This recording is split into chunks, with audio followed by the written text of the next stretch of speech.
about to install this Innovate PSN1 air fuel ratio gauge. Can also be used for window switch for nitrous. We're not going to do the nitrous portion today. So I have a 15 Dodge Challenger. It should work for 15s through 17s, possibly 18s. Should also work for Chargers and maybe Chrysler 300s around the same year, but this is going to be a quick rundown, not something too in-depth. First thing you want to do is remove the pillar. So basically just, unhook the tabs at the side first.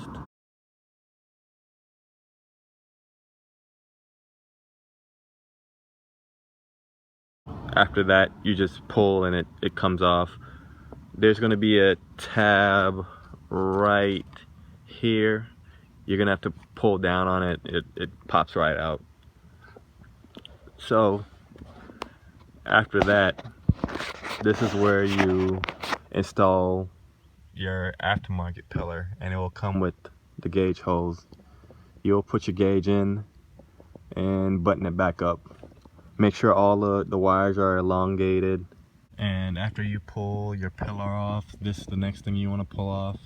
It's just held by a couple tabs. It comes right off real easy. After that, to get the dash off, you're gonna want to unscrew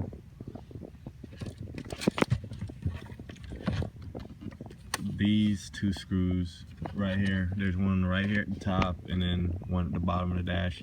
You just unscrew that, it pulls right off. Just pull down on it. Just be careful and not, just like yank it off all the way, because I mean there's wires behind it. You don't want to, you're likely not going to break any of these wires, but just in case, just don't yank on it with all your strength.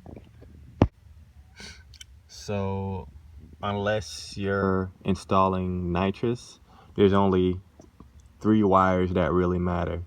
The red wire, power, the black wire, ground, and the white wire, which goes to your headlight power. So when your headlight comes on, the gauge will dim. So first you want to find your headlight power wire, and in a 2015 Challenger, it's going to be right behind the switch, and it would be this orange and white wire. So you just connect this white wire with this orange and white one, and it should work like that. If you have a soldering iron, it works better. I didn't have a soldering iron, so I just kind of wrapped it around. Hopefully it will stay. Then you want to cover this with some electric tape. So the second wire, the black wire, ground, you could just use any old ground, any ground that's behind the dash, that will work. This really came in handy because a lot of these wires back here are not 12 volts, and for your power wire you will need a 12 volt that comes on when the car comes on. You don't want this thing running all night or anything. It probably will drain your battery. So for my 12 volt, if you come all the way over here by the center console, there is going to be a little plug here. I'm not sure what it's for, but this is the only wire that I could find that is a constant 12 volt source while the car is running. All the other wires, for some reason, I don't know why, they go to 5 volt when you start the car up. So this tab, it came out of whatever this is, not sure what it is. Looks like a little vent, but yeah, it came out of that.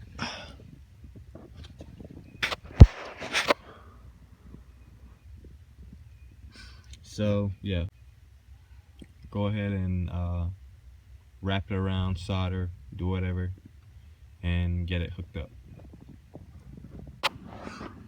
So after you find your source for ground, which is probably any black wire under here, then your automatic dimmer when the headlights come on, your orange and white wire connected to the white wire from the gauge.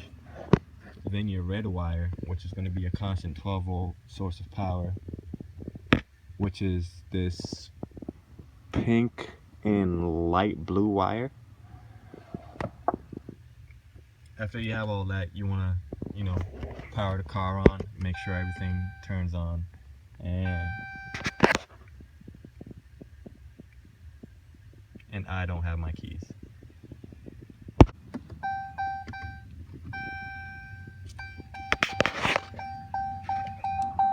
And the gauge powers right up. Constant 12-volt source. Well, now you have to calibrate the gauge. So leave it, just power it on. Make sure you don't put the O2 sensor in yet, and just leave it on for 30 seconds, just like this.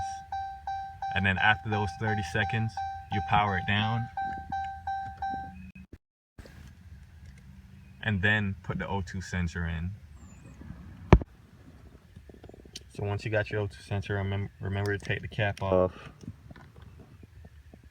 Inspect it, make sure there's nothing on it. And plug it into the gauge.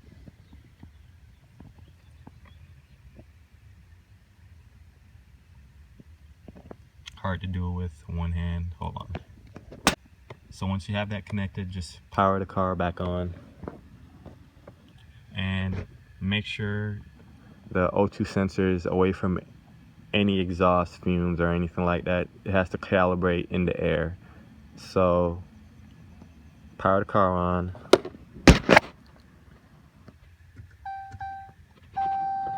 And this would be the second step of calibration. And leave it like this for 30 seconds to 1 minute, and it should say exactly what it's saying on the gauge right now, O2 heater. So leave it like this for another 30 seconds to a minute.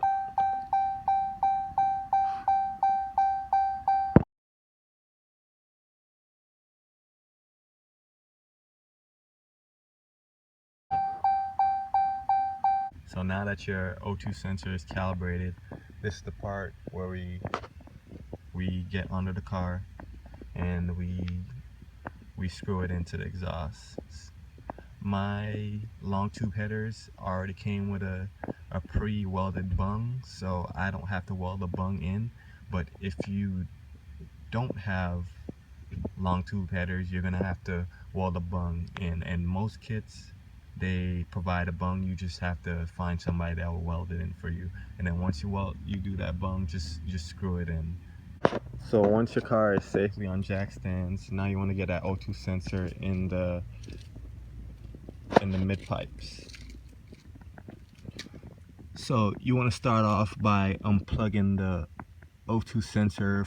You don't want to turn the car on. If you turn the car on, you will lose your calibration. So first you use the male portion of the O2 sensor cord. Then you come over to this part of your engine bay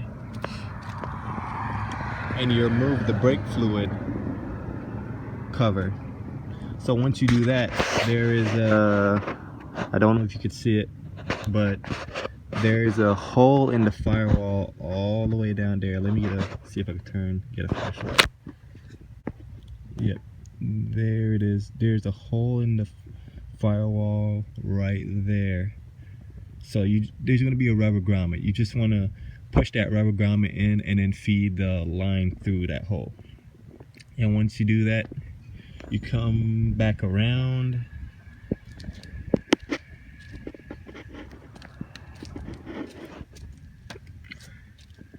and get that O2 sensor snapped in the female portion. Cool. So once you've done that,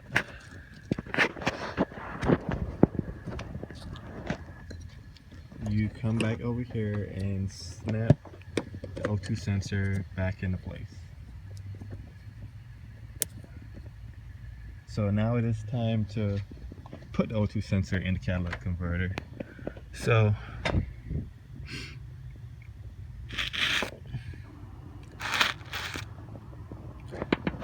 So when you're doing this, you don't want to get the O2 sensor near your steering column or the headers. I will assume that the headers will burn it up, and you just don't want to get this cord tangled in your steering column. So make sure you use zip ties. So you want to just feed the O2 sensor under the car.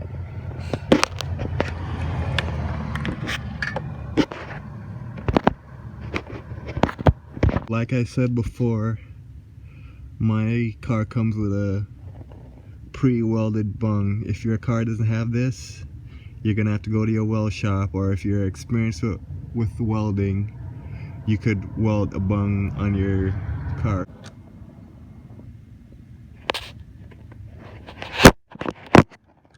So you just want to unscrew this bung, and it comes out just like this.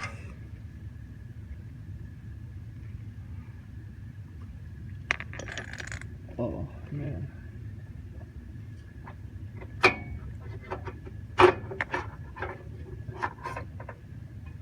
Now you want to get your O2 sensor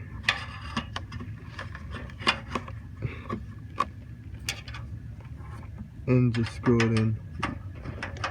And I'm screwed.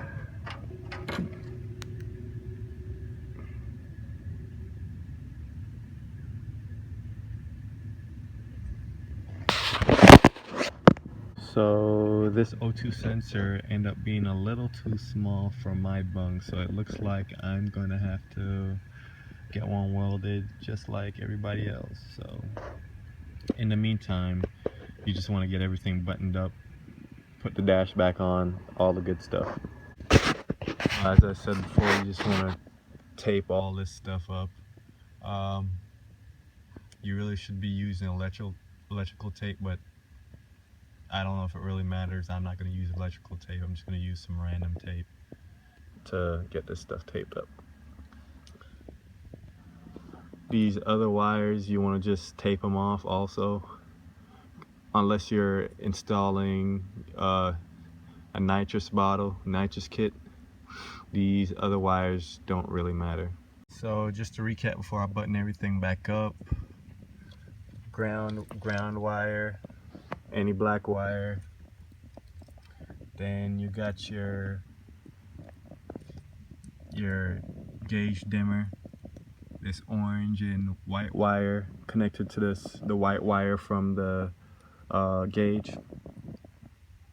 You can find this plugged into the headlight switch, and then you have your constant 12 volt, which is this pink and blue wire. So you connect the red cable from the gauge to this pink and blue wire so you can have your constant 12 volt. And then wrap everything back up. Use electric tape. I used painter's tape because I didn't have electric tape. Oh well, hopefully nothing happens, nothing fries, and we're good.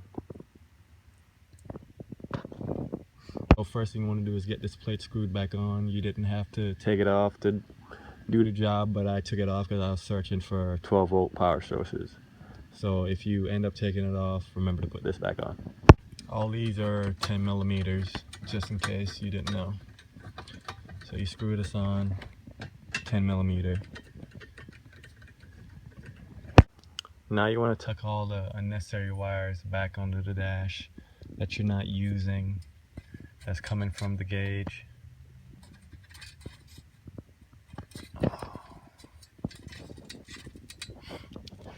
Also, make sure that grommet that you popped out for the firewall, make sure you secure it so you don't get any leaks inside the car. And then now you want to just clip the dash back together.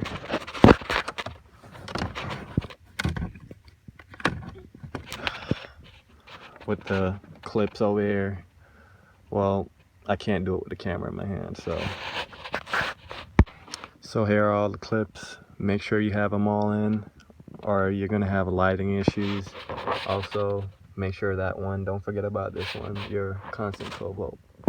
Now put the 2 screws back in that came out the dash. Just hand thread them in, then tighten them.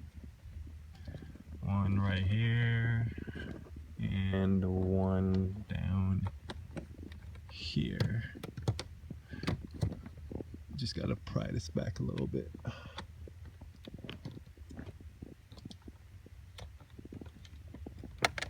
Shit. Once you're done with that, just snap the dash back on. There's just a couple clips and it snaps right in pretty easily.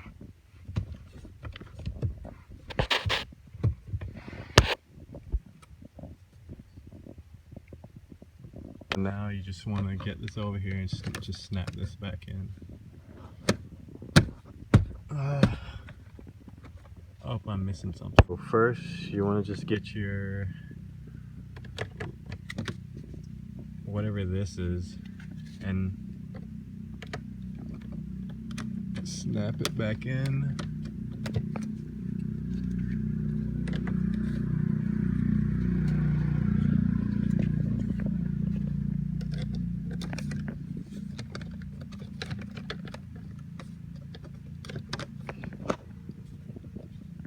Snap this back in over here.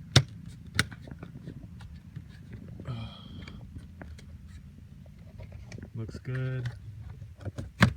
Then snap this piece back in. And you should be good.